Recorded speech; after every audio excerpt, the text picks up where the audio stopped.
Mengapa kata-kata yang kau ucapkan terasa hampa di sisiku? Meski kau berusaha ceria, aku tahu itu untuk menutupi kondisi hati yang sesungguhnya. Nyaliku tak cukup kuat untuk mengeluarkan tanya yang telah berdesakan di kepala. Akhirnya hanya menunggu saja apa yang akan dikatakan ke depan. Lelakiku makin asyik mencandai putranya. Ia hampir saja lupa bahwa ada ibunya di sini. Kalau saja Farhan tak menangis karena kehausan, mungkin aku akan tetap diabaikan. Dan Arya ikut terbahan di sampingku.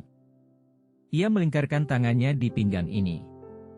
Kadang, menyolek pipi Farhan yang sedang asyik menikmati ASI. Semenit, 2 menit tangan besar itu masih asyik bermain di tubuh putranya. Entah di menit keberapa Dan Arya terhenti gerakannya. Sejeda kemudian terdengar dengkuran halus dari arah belakang. Karena Farhan tak jua melepaskan isapannya, aku pun terserang kantuk. Makin lama, makin tak sanggup netra ini terbuka. Kami pun tidur bersama. Sudah 2 hari Dan Arya tetap tak bicara apa-apa. Namun, aku menerka sesungguhnya ada masalah besar yang ia sembunyikan. Kadang tak fokus atas apa yang dikerjakan. Sering kulihat tatapan itu kosong. Seperti ada yang membebaninya terlalu dalam. Aku terus didera penasaran hingga malam ini tiba. Selepas Farhan terlelap di boks bayinya, Dan Arya tiba-tiba memelukku. Lama, lelaki itu mendekap hingga ku dengar isakan dari bibirnya. Aku harus bagaimana, Anjani? Kubiarkan pria itu menumpahkan air mata yang mungkin sudah lama ditahan. Tangan ini refleks mengelus punggung lebar yang tengah terguncang.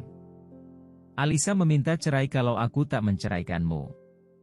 Ia sudah siap dengan gugatan ke pengadilan agama. Setelah reda, Dan Arya mulai menyampaikan masalah yang sedang dihadapi. Penjelasan itu singkat, tapi efeknya dahsyat bagi diriku. Aku tak mau kehilangan kalian berdua, tapi tak mampu menggenggam bersamaan. Mengapa aku harus dihadapkan pada situasi sulit ini? Aku benci jadi lelaki yang terus menyakiti wanita. Aku seperti terlempar pada lorong gelap untuk kali kesekian. Atau tenggelam di lautan dalam. Aku terus jatuh tanpa mampu mencegah untuk tak masuk lebih jauh lagi. Waktu berhenti di sisiku, lalu memaksa diri ini untuk kembali pada masa lalu. Kilatan peristiwa selang-seling di kepala. Tentang bahagia, tentang derita juga terkait janji dan janji. Menit berikutnya netra ini terarah pada bayi mungil yang tengah lelap. Makhluk tanpa dosa yang pastinya butuh sosok ibu juga ayahnya. Hanya saja saat ini manusia lemah itu sedang dalam intayan bahaya. Ia akan mengalami fase kehilangan salah satu dari ayah dan ibunya. Aku coba menepis kesuraman masa depan. Namun, percuma. Tetap saja yang berkelebat adalah bayang-bayang kelam. Intinya aku akan dilepaskan, lalu dibuang.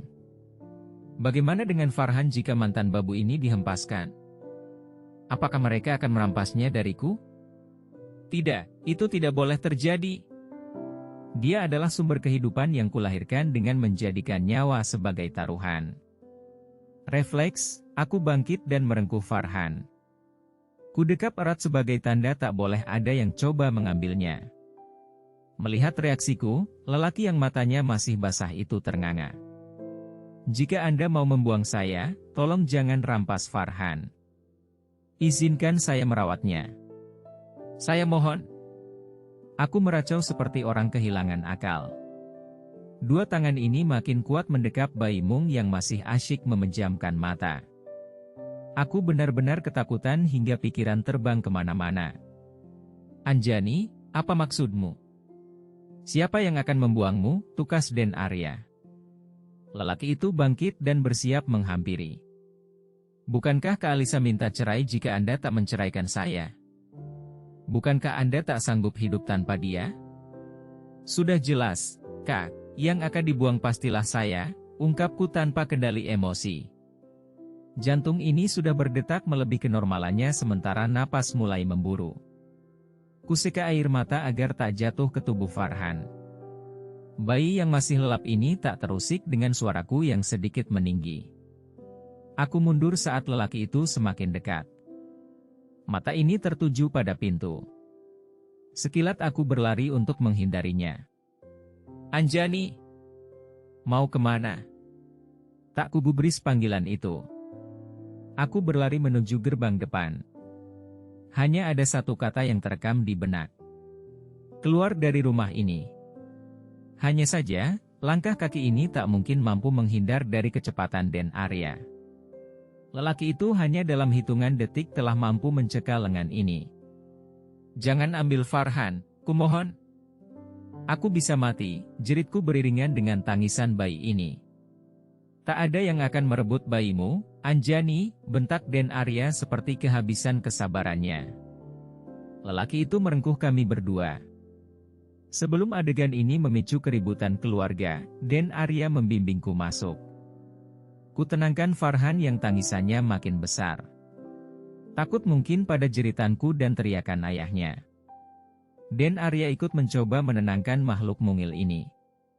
Maaf, nak, maaf, bisikku sambil terus mengelus-elus punggungnya. Rasa sayangku makin membuncah hingga sangat ketakutan akan perpisahan. Setelah tangisan Farhan reda, pria itu mengempaskan diri di sisi ranjang. Ia mengacak-acak rambut hingga tak jelas lagi bentuknya. Menit kemudian Den Arya memukul-mukul dada juga pahanya sendiri. Kata-kata umpatan pada diri sendiri pun meluncur begitu deras. Sejak kejadian itu Den Arya tak lagi membicarakan soal perpisahan. Ia pun tak lagi pergi ke rumah Den Alisa.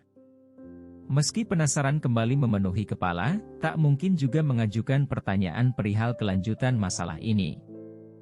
Kubiarkan saja bergulir apa adanya. Ketenangan itu terus hadir hingga datang kabar yang membuat Den Arya berlari-lari menuju garasi. Utusan keluarga Den Alisa datang untuk menyampaikan informasi bahwa wanita itu melakukan percobaan bunuh diri dengan cara mengiris nadi. Sekarang ia ada di rumah sakit. Kondisinya tak terlalu parah sebab berhasil digagalkan. Pisau hanya sempat mengiris bagian telapak tangan. Hanya saja pihak keluarga takut ini terulang lagi.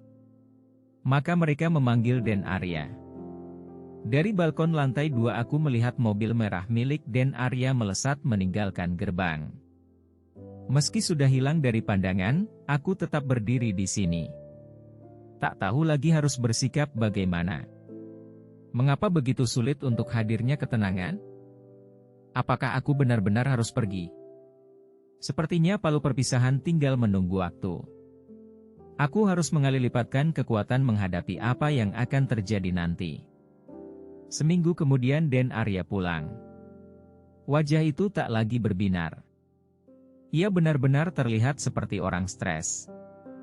Dan aku tahu apa yang membuatnya begitu.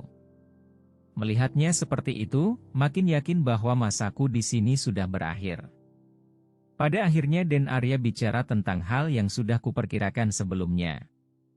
Ia akan melepaskanku demi Alisa. Aku takkan mengambil Farhan. Ia akan bersamamu. Kau bisa tetap tinggal di sini. Aku yang pergi. Setiap pulang kerja aku akan menemui putra kita. Ia menjeda ucapannya. Ingin tahu reaksiku mungkin. Namun, otak dan hati ini tak berminat memberi respon. Kau boleh membenciku, marah bahkan menyumpahiku. Aku memang lelaki pendosa. Aku bajingan, Anjani, tak ada air mata kali ini. Sudah bosan mungkin kelenjarnya memproduksi bulir bening itu. Tatapanku pun hanya sanggup menerpa dinding-dinding kokoh yang melindungi kamar ini. Saya tak mau tinggal di sini. Saya, ibu dan Farhan akan pergi dan menghilang dari kehidupan kalian. Maaf, jika kehadiran kami telah menimbulkan kekacauan. Maaf. Aku bangkit dan berjalan menuju lemari. Kubuka benda coklat yang terbuat dari jati itu. Satu persatu pakaianku keluarkan dan menyusunnya di atas meja rias. Tolong beri saya koper. Saya harus merapikan semua yang harus dibawa. Tenang, hanya baju saja. Perhiasan dan ponsel ini saya kembalikan lagi. Juga cincin ini, kulepas berlian yang tersemat di jari ini. Kuletakkan terpisah dari perhiasan lainnya. Lelaki itu menghampiri, dia mendekapku erat, lalu tangisnya pecah. Kubiarkan tubuh ini dipeluknya untuk terakhir kali. Nanti, kala talak itu telah terucap semua tak bisa lagi. Baca juga cerbung calon mantu Kiai Love You Fisabilillah Duda Mentereng pengantin belia Bos Killer Novel cetak sentuhan 1 malam ready stok Rp99.0000812619345994.